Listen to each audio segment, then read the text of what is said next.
Hey, welcome back to Thrive Well Podcast. We are here with the one and only Becky Alley with Capital Mortgage Funding and the Hardcore Mortgage Show. Thank you for being here with us today. Thank you for having me. I'm so excited. Anytime I can sit down with you and be in a room and pick your brain and hear what you have to say, I'm super excited. So thank you for having me again.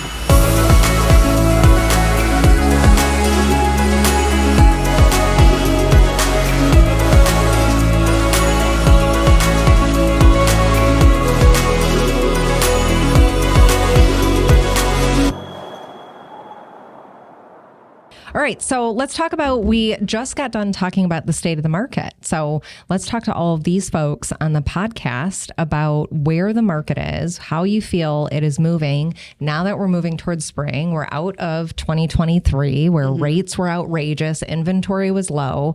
I mean, we had inflation in there. It was a mess. Yes. So now we're in 2024. We're about to hit spring market. Where are we at?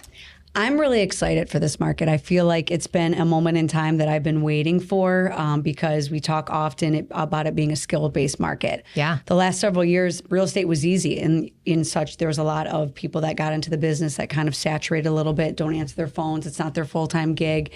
It was raining real estate. It was so much business, people didn't know what to deal with it. And now that we're in a season of where you have to have conversations, you have to know what your skill set is. You have to know your programs.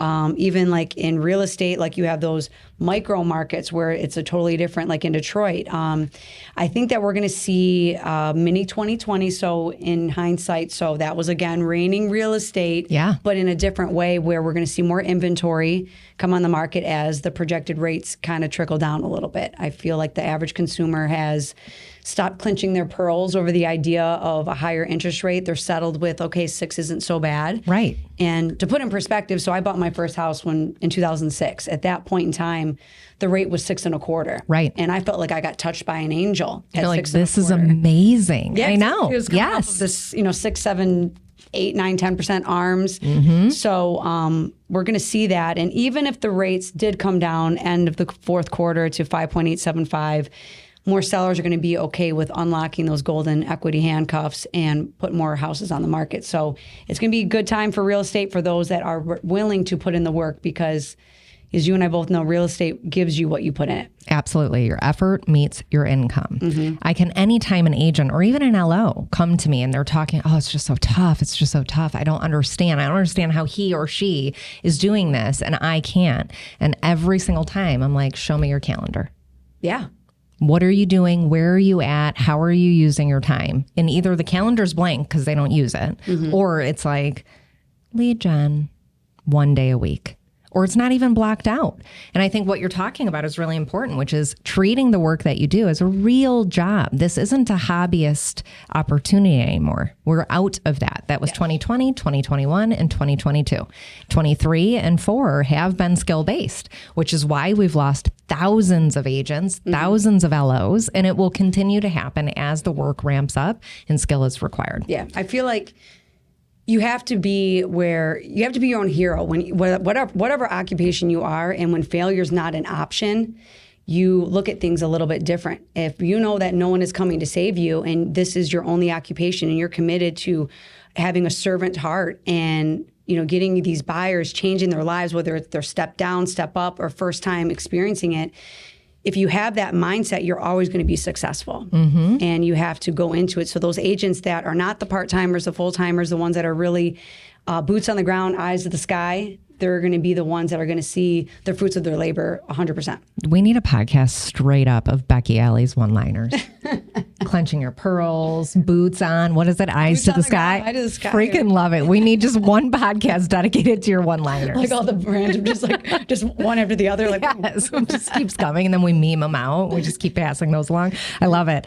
And I couldn't agree more. I think what were we just saying? What were you just saying? Say this again before I went into one-liner. We were talking about the market and how you're going to be successful. And I know that's what leads you to success, right? If you are constantly looking for something to be better, versus just putting your nose down and just grinding things out. Yes. It's like Monster.com back in the day, right? If you're on Monster.com every 5 seconds looking for someone at to pay your you job for another job. Yes, looking for someone to pay you an extra quarter. Right. You're not going to be successful versus if you just focus and do what you want, you have to adjust for the job you want, not the one you have. Yeah. Well, and I think another one-liner. Bam. I do think, zinger. I think what you're talking about is the difference between someone feeling like a victim and someone understanding, no, I'm in the game of the bet is on me. Yeah. What am I made of? And show up and show out. I remember when I entered into the industry, which was after you in 2008, and all of the old timers were like, little girl, what are you doing here? This is way too hard for you. You can't do this. And I was like, oh, but watch me. Yeah. Here I go.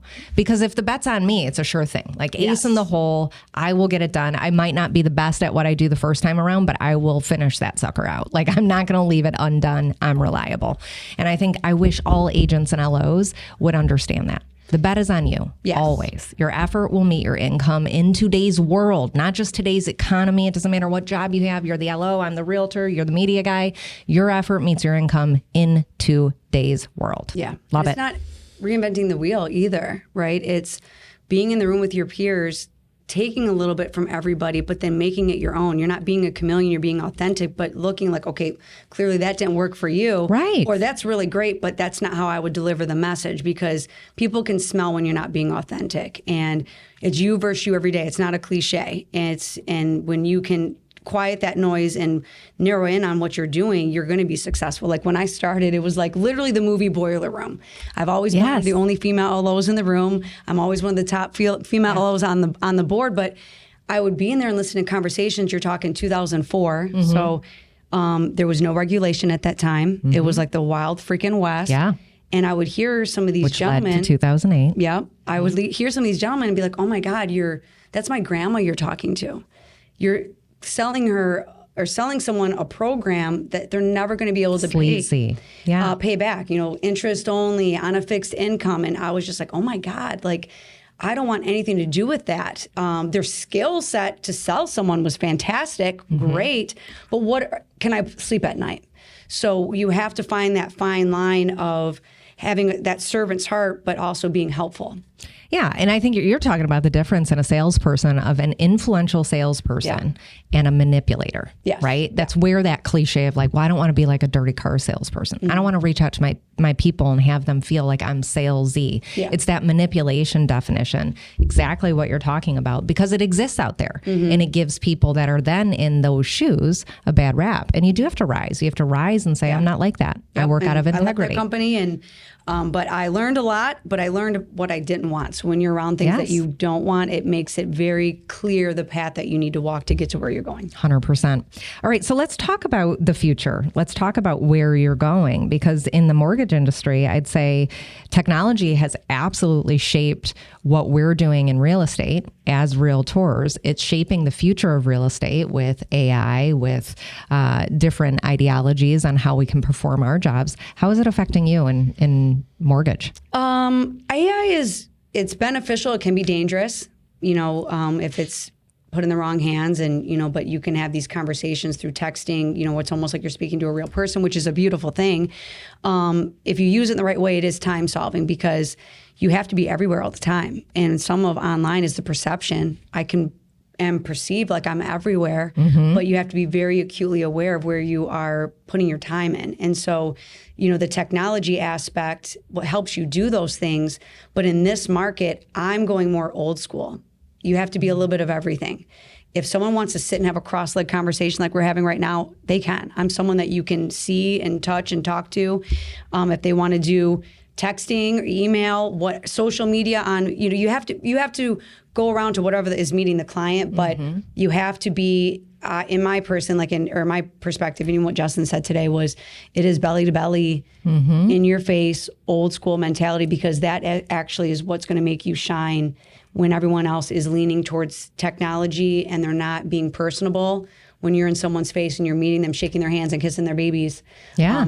That's going to set you apart from everyone else. So where everyone's going this way, I'm going more old school, if I'm being honest. Yeah. And I love that because I think we are moving out of that transactional opportunity that we all just came out of, where it was high transactions and it was very difficult to actually create a relationship with the client because it was moving so fast. Yes. That instant gratification was touched. Everyone felt like they were winning, even if they were overpaying. It was transactional. Now, moving into that belly to belly, being able to say, hey, houses are not going to sell as quickly and we have room to negotiate and we have more products we can work with to get you into a home today. Yeah. And so you have that time to build the rapport, which is a skill. Yeah. You know, and you can sniff out the people that are trying to be manipulative and saying, just move down the line, keep going on my conveyor belt versus who are you? What are you all about? Why is this important to you? Allow me to help you make that come true. Yeah. I think that people can smell the need on you.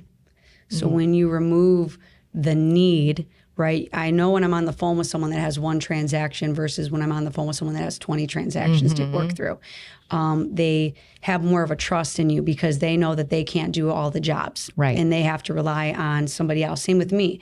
My efficiency is contingent upon other people doing their jobs. I could be perfect and the title company get backed up and that pushes on me. But when you're the face, you have to be a thumb pointer. You're right. I understand how you're feeling. It can't be a blame game. It has to be extreme ownership of things, even what you can't control. Right. And the only thing that I can control is my reaction. So it's about stop reacting and create better solutions and problem solving skills for everybody. Yeah.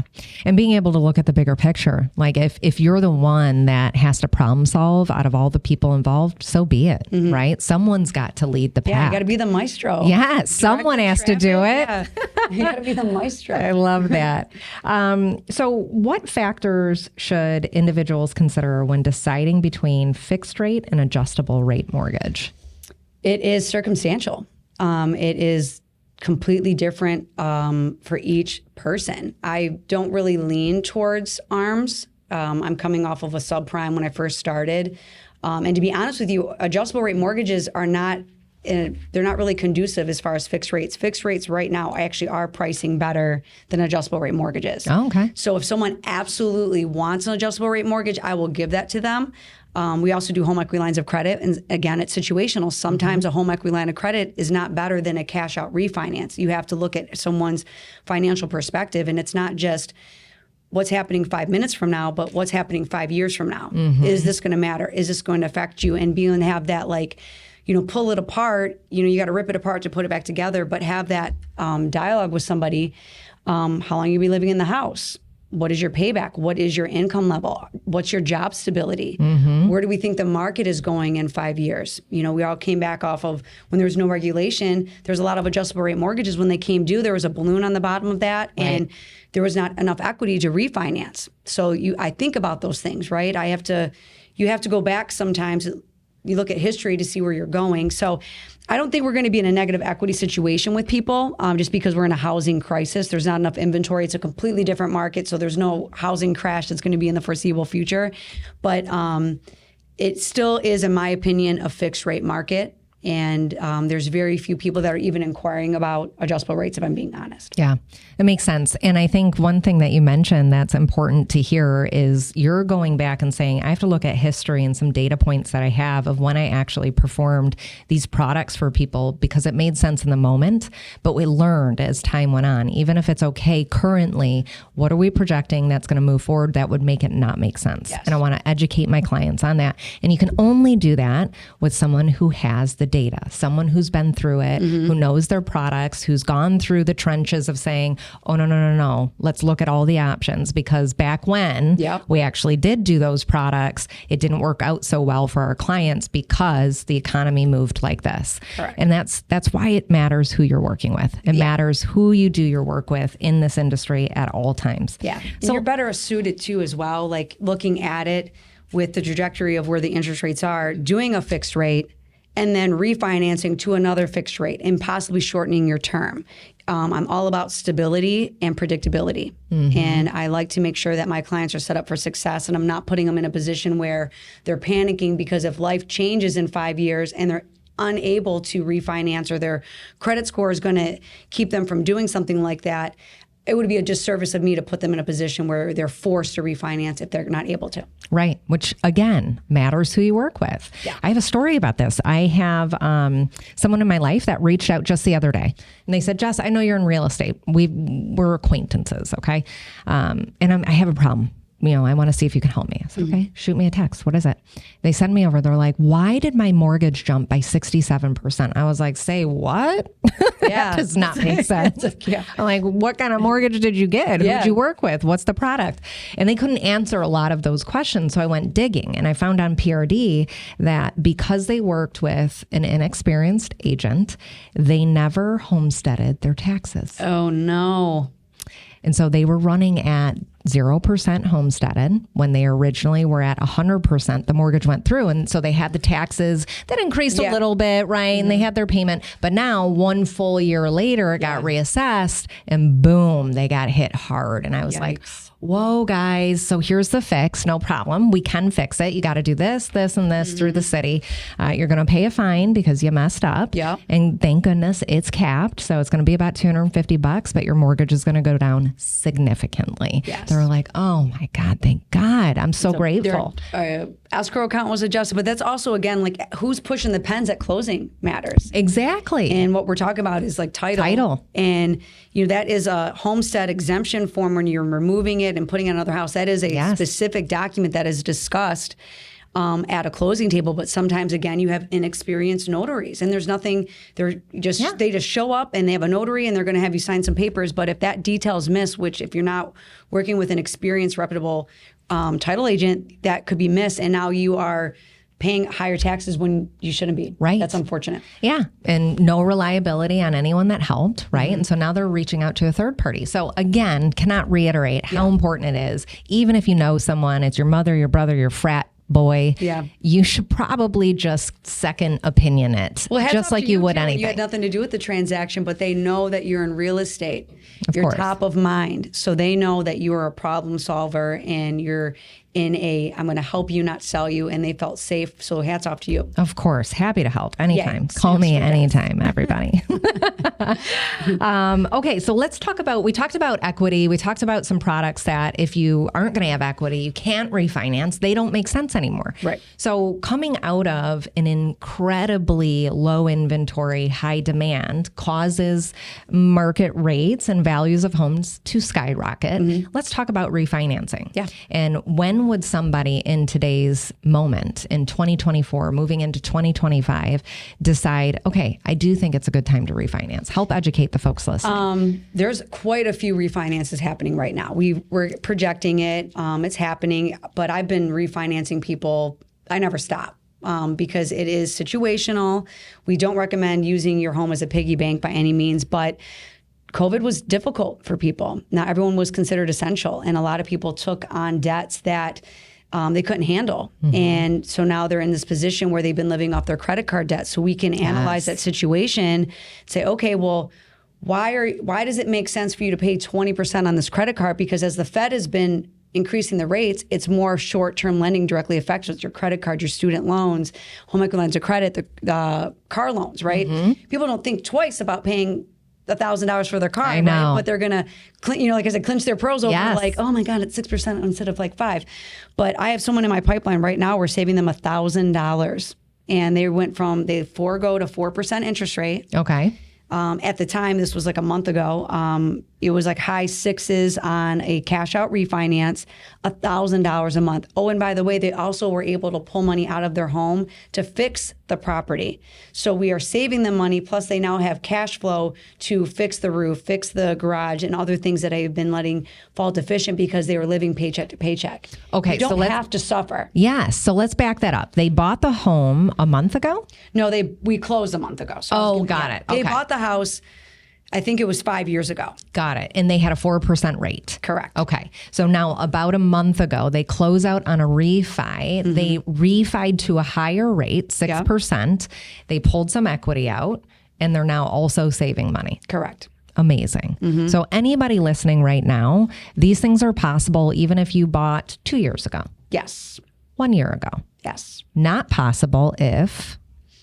I mean, even if you bought 5 minutes ago, I mean, it depends. I mean, you could, or you can do a home equity line of credit on the offset of that. If we look at it and it makes sense for you to do a home equity line of credit because you want to buy another house, you can use your property to leverage to buy more real estate. But again, you have to have this educated, high-level conversation of where are we going in the future? Because the worst thing that I could ever do, or I would never want to do, is put someone in a position where they can't afford their lifestyle. And you're going to see more refinances happening. It's like I said, it has been happening, but you can put yourself in a better position with the equity in your home. And that's the difference between someone that owns a home and doesn't, because this is a tangible asset that has been appreciating. And even at worst case scenario, you're at a 3% appreciation, you don't have to suffer. Yeah, if you don't need to. I love it. And don't let the responsibility of it scare you. Just reach out to the professionals and find out, like, what does that entail? And it's not expensive either. A lot of times, like, you have that stigma of like, well, I just bought this house and I had to put $20,000 down. Well, guess what? Over the last year, every time you're making that payment, you are now lining your own pocket with equity. So now a lot of these fees can get rolled into the mortgage. So you're literally showing up with getting money or no money at all out of pocket. It's a beautiful thing, but I'm also not afraid to tell someone no. Yeah. If it doesn't make sense financially and it's not the vehicle to get them where they're going, maybe it would make sense to maybe pull out of their 401k. It's not always about the transaction. It can't be about the transaction. It's about the person. Yeah. So you have to have a conversation. What are your goals? Where are you going? How are we going to get there? And what are our options?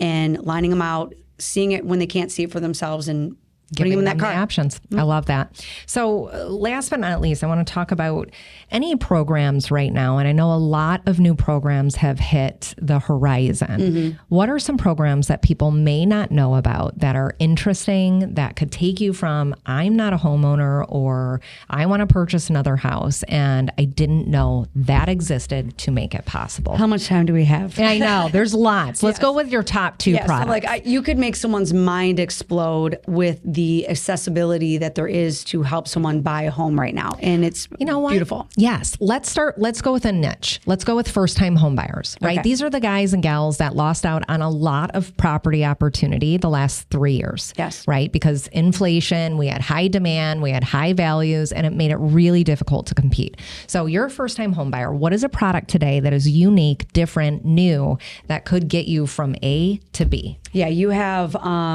the biggest one right now.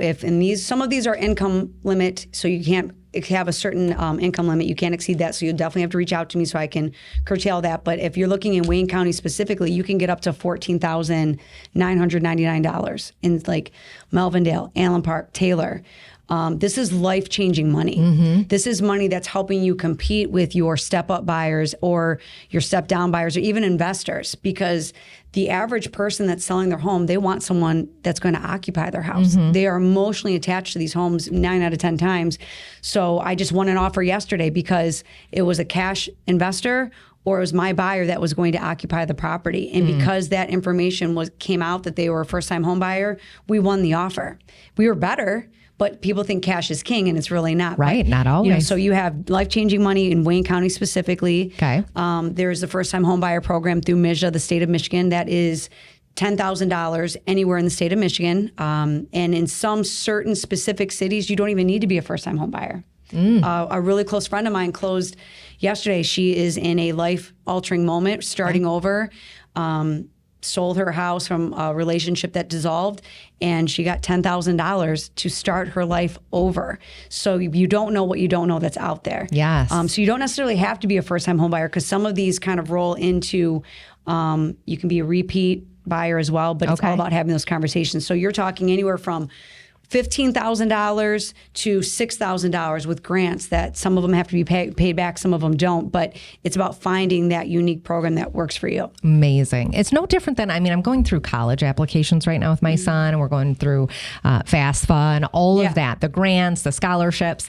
And it reminds me of this moment with him where I'm like, hey, you want to know all of the options when it comes to this. Don't just pigeonhole yourself to like, well, I filled out one application for student aid, and that's good enough. Yeah. Like, no, go for the gold. If there's other scholarship money available to you because of the situation you're in, the school you're going to, the time frame you're doing it in, why not know about it? Yeah. So good opportunity for people to reach out to you. You've got a plethora of products, some of which we didn't even mention here today, you're going to want to find out about. You've got a Home Fund It program, Yes. which is so amazing. Yeah. So if you're interested in what that is, reach out to Becky Alley. We appreciate you being here with us. Thank I you so appreciate much. being here with us. Yes. Thank you for being here with me and Ryan. Off camera love it. Ryan. Yes.